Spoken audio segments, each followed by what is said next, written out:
Baik, Assalamualaikum warahmatullahi wabarakatuh. Berjumpa lagi dengan saya Bisan Syahadin di channel Pengabdi Wayang Windu dengan program kesayangan dan andalan kita, Bingkai Wayang Windu.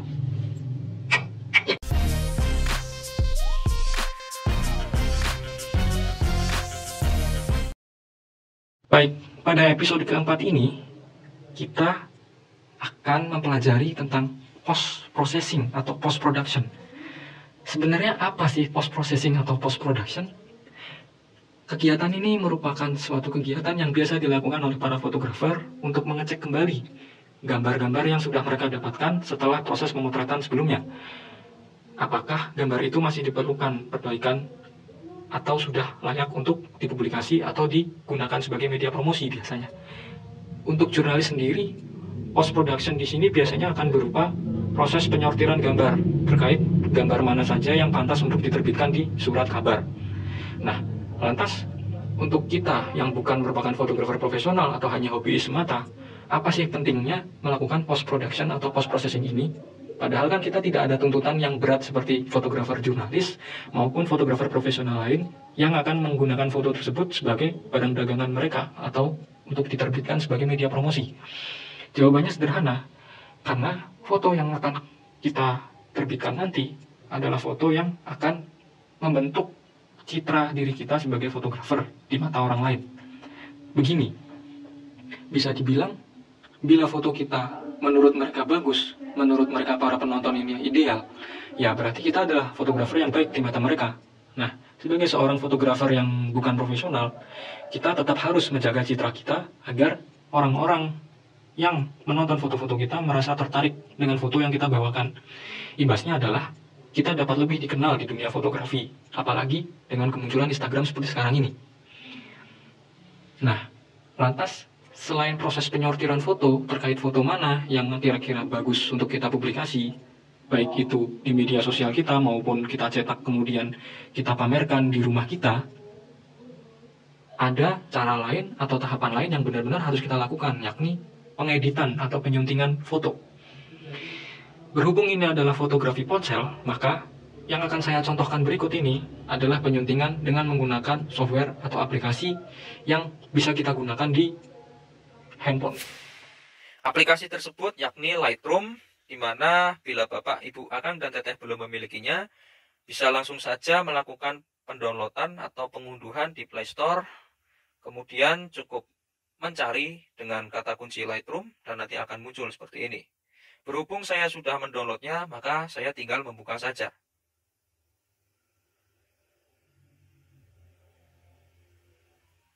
Nah,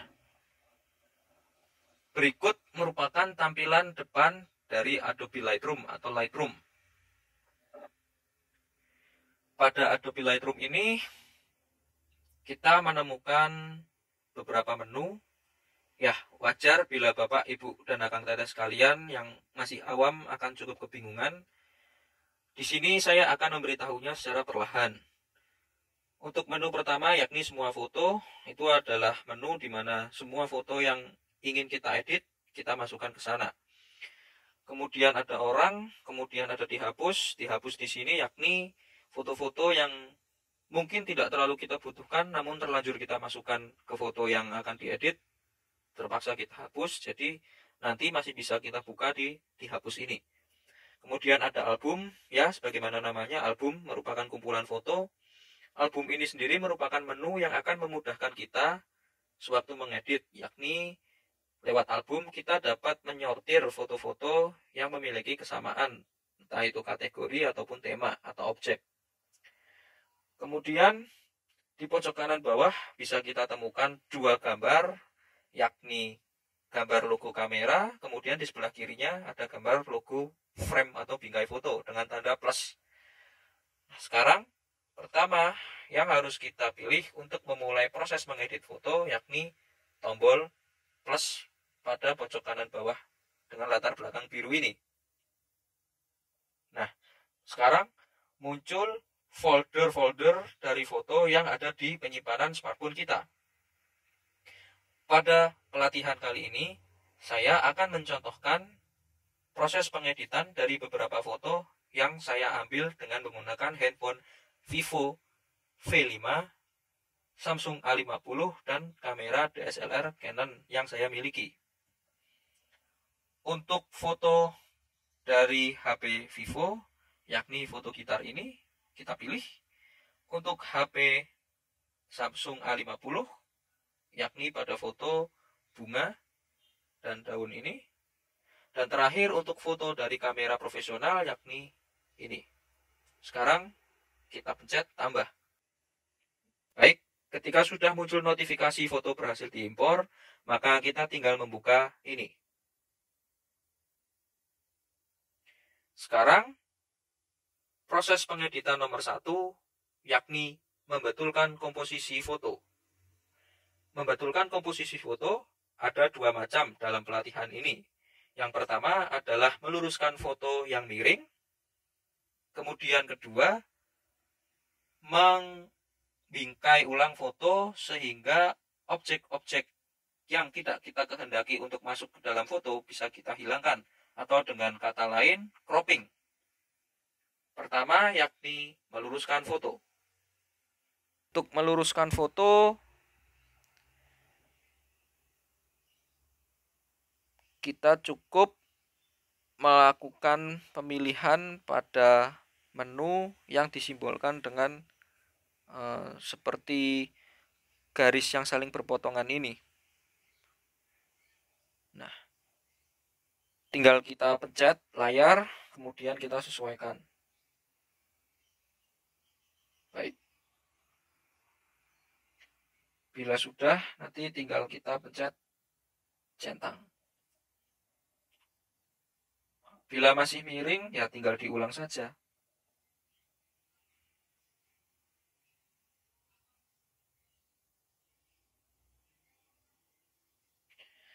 Pada cropping ini, kita juga bisa melakukan pembingkaian ulang seperti ini.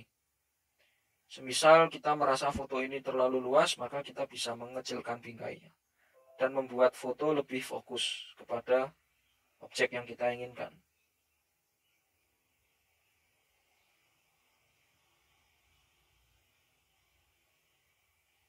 Seperti ini misalnya.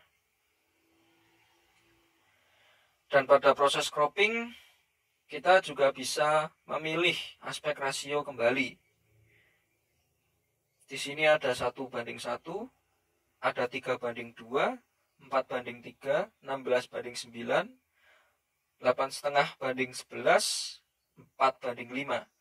Coba kita set ke 3:2 atau 2:3 seperti ini. Kemudian bila kita sudah puas, bisa kita selesaikan dengan centang. Itu untuk cara melakukan cropping atau pembingkaian foto, sekaligus untuk meluruskan foto yang kita rasa miring. Jadi pada pelatihan ini langsung kita melakukan 2 langkah, yakni cropping atau pembingkaian ulang dan meluruskan foto. Pelatihan selanjutnya yakni kita akan mengubah warna dan kecerahan.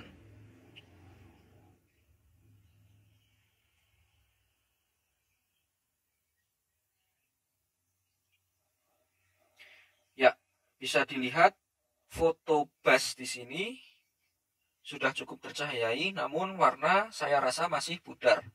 Sekarang kita atur dulu pencahayaannya, barangkali ingin kita naikkan atau kita turunkan ya. Bisa dilihat di sebelah kanan, yakni ada logo matahari. Di sini ada menu, yakni pencahayaan. Pencahayaan merupakan menu cahaya secara umum, ya. Yakni bila kita naikkan akan terlalu terang ya. Bila kita sepertikan juga terlalu gelap, maka sudah seperti ini saja. Kemudian ada kontras. Kontras merupakan kondisi di mana wilayah gelap atau wilayah bayangan dan wilayah yang tercahayai memiliki perbedaan yang sangat jelas. Bila kontras kita turunkan, maka perbedaan area gelap dan area terang tersamarkan. Tetapi bila kita naikkan, maka akan semakin tajam, seperti ini. Perlu diketahui bahwa dengan menaikkan kontras, warna biasanya juga akan semakin pekat. Maka harus hati-hati. Highlight sendiri merupakan area yang tercahayai secara terang. Bila kita naikkan, maka akan semakin mengkilap biasanya, atau cenderung putih.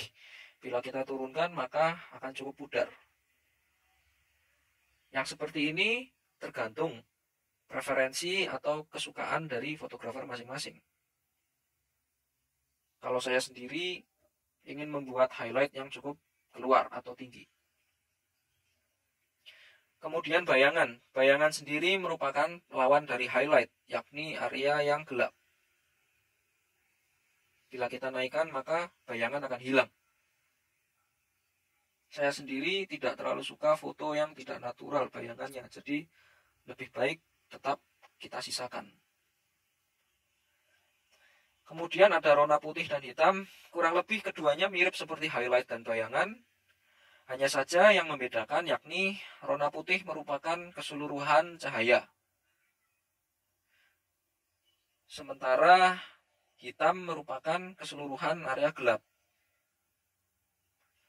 Sesungguhnya bila kita sudah mengutak-atik bagian highlight dan bayangan, kita tidak perlu mengutak-atik warna putih atau hitam. Setelah pencahayaan kita rasa sesuai, kemudian kita beranjak ke pengaturan warna. Kita memiliki temp, yakni temperatur, untuk menyesuaikan dingin atau hangatnya warna. Ya, dalam hal ini sepertinya foto akan sedikit saya buat lebih biru, karena foto aslinya sudah cukup panas. Kemudian corak, untuk mengeluarkan ungu atau hijau pada foto, saya buat sedikit hijau. Kemudian vibrance, yakni kepekatan warna, akan saya buat cukup menyala ya. Kemudian ada kejenuhan. Saya tidak terlalu suka warna yang terlalu ngejreng, yang penting pekat saja. Tapi kalau Bapak, Ibu, Akang, dan Teteh menyukai warna yang kejreng, ya silahkan. Saya tidak akan memaksa untuk tidak melakukan. Namun yang harus diperhatikan adalah kadang warna ngejreng itu kurang cocok untuk dilihat. Apalagi nanti ketika kita menggunakan foto ini sebagai media promosi, warna ngejreng itu justru terlalu mendistraksi atau mengecoh perhatian. Jadi kita usahakan warna itu sewajarnya saja, seperti ini misal. Ya. Jadi di sini sudah bisa dilihat perbedaannya. Saya rasa foto ini sudah cukup bagus ketimbang di awal, sudah cukup jelas. Namun saya sendiri kurang suka dengan warna kuning yang disediakan di sini. Saya ingin mengubah warna kuning ini. Untuk mengubah warna secara lebih leluasa, kita bisa mengklik campuran ini yang ada di pojok kanan atas. Ini.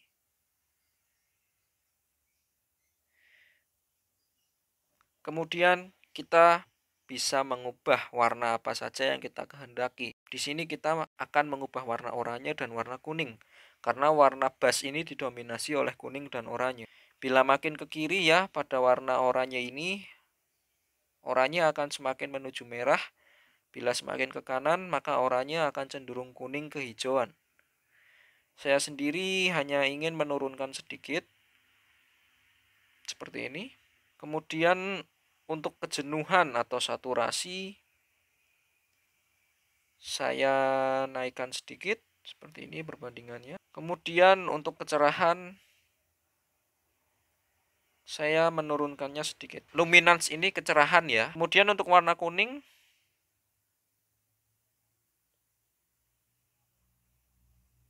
saya naikkan. Untuk kejenuhan atau saturasinya, saya naikkan juga. Dan untuk luminance atau kecerahannya, saya turunkan. Lebih enak bukan fotonya? Menjadi lebih menarik. ketimbang di awal tadi. Kurang lebih seperti itu cara mengedit warna. Kemudian untuk pengeditan warna yang lain seperti kedua ini, saya rasa warna foto ini terlalu kuning, maka saya harus mengeditnya dari temperatur. Saya buat sedikit biru sehingga lebih natural ya. Seperti ini hasilnya, lebih netral warnanya ketimbang yang tadi. Kemudian saya keluarkan sedikit warna ungunya agar warna hijaunya tidak terlalu mencolok. Sekarang lebih natural ya. Kemudian saya naikkan vibrance-nya agar lebih segar.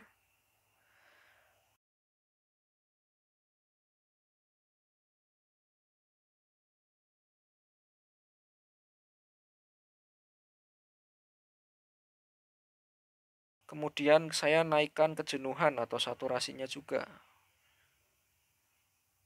Seperti ini.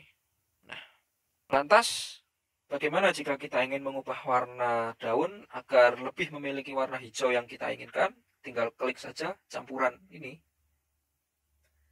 Kemudian kita pilih ke warna hijau. Bisa kita sesuaikan sendiri warna hijau yang kita inginkan.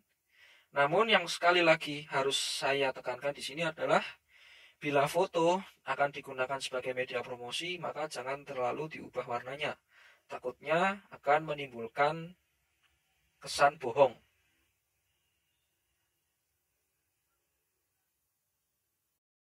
Saya pudarkan sedikit. Saya kurangi sedikit juga. Seperti ini hasilnya. Sangat berbeda ya. Kemudian saya merasa warna kuning ini kurang pas. Saya ubah.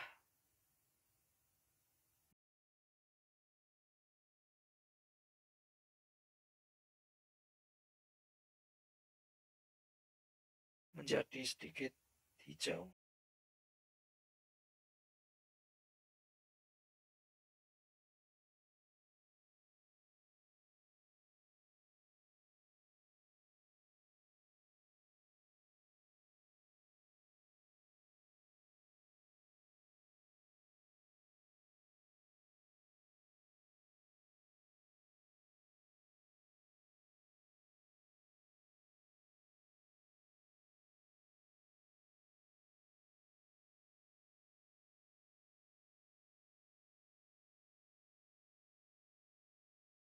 Satu lagi, saya akan melakukan pengeditan pada foto bunga ini. Saya merasa foto bunga ini terlalu luas, padahal saya hanya menginginkan bunga saja yang ada di dalam bingkai foto saya. Maka saya akan melakukan cropping atau pembingkaian ulang.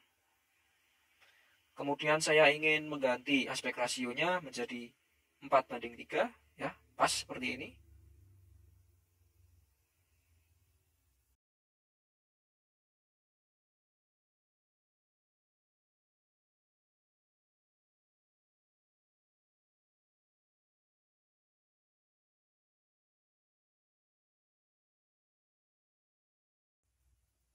Seperti ini.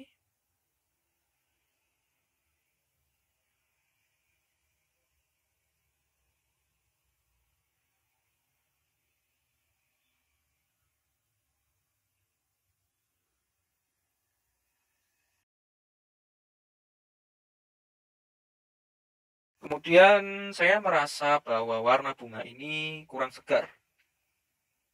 Saya atur dulu temperaturnya menjadi agak kuning agar membuat warna kuning pada kelopak bunga ini lebih hidup. Kemudian untuk corak saya naikkan ke ungu untuk mengeluarkan warna ungunya.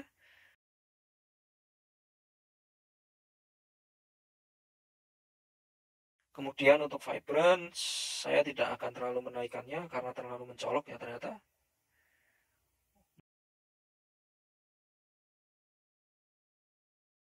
Mungkin saya akan menaikkan kejenuhan sedikit juga.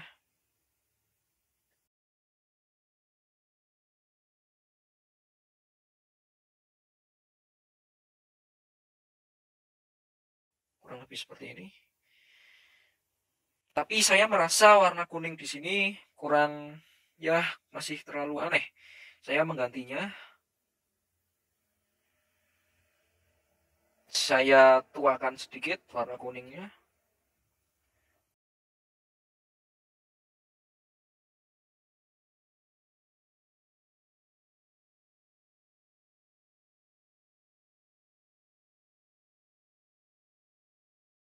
Kemudian untuk kejenuhan, saya turunkan sedikit.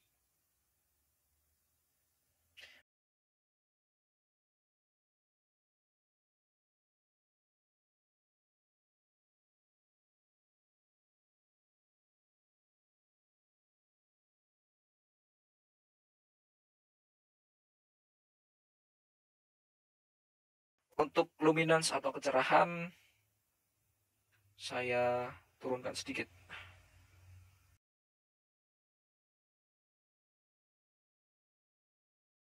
Kemudian untuk warna ungunya,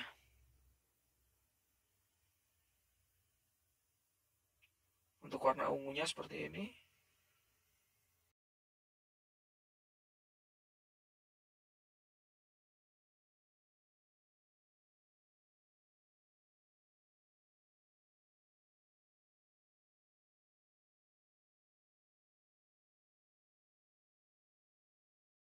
Saya ingin lebih ungu-ungu merah.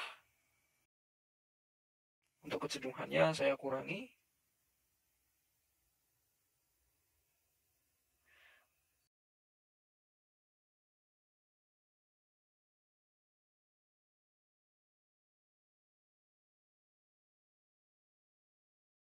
Untuk kecerahannya saya turunkan sedikit.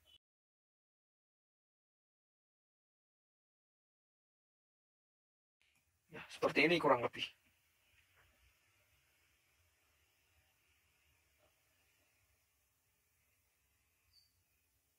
Baik, seperti ini. Mudah bukan untuk mengedit foto? Kemudian, bila kita sudah merasa puas dengan warna-warna foto maupun komposisi, kita hanya tinggal melakukan penyimpanan dengan cara mengklik foto, kemudian klik tombol ini, kemudian kita pencet simpan ke perangkat.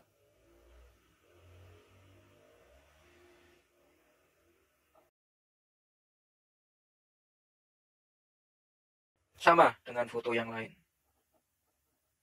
Seperti ini.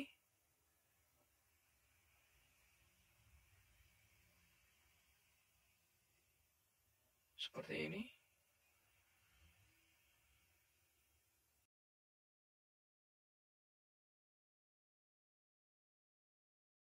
Seperti ini.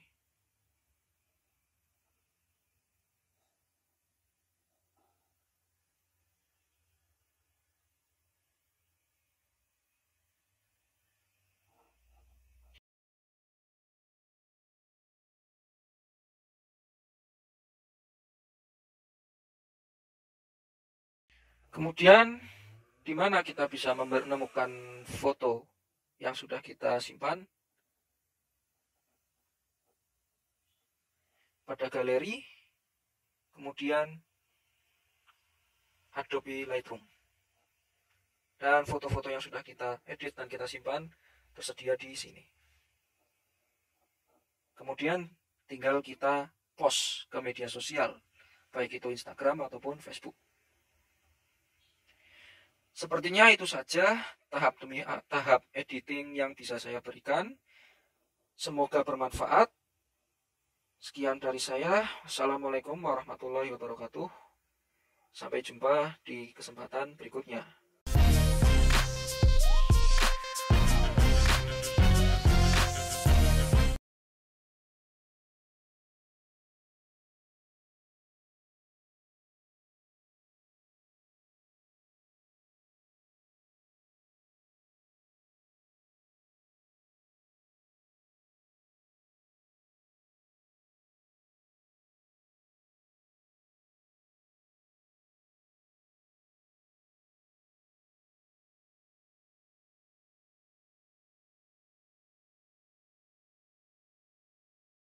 Halo masyarakat Pangalengan dan sekitarnya, jangan lupa ya untuk turut menyemarakan Pangalengan Geotourism Festival ketiga, yakni dengan mengikuti lomba fotografi atau videografi.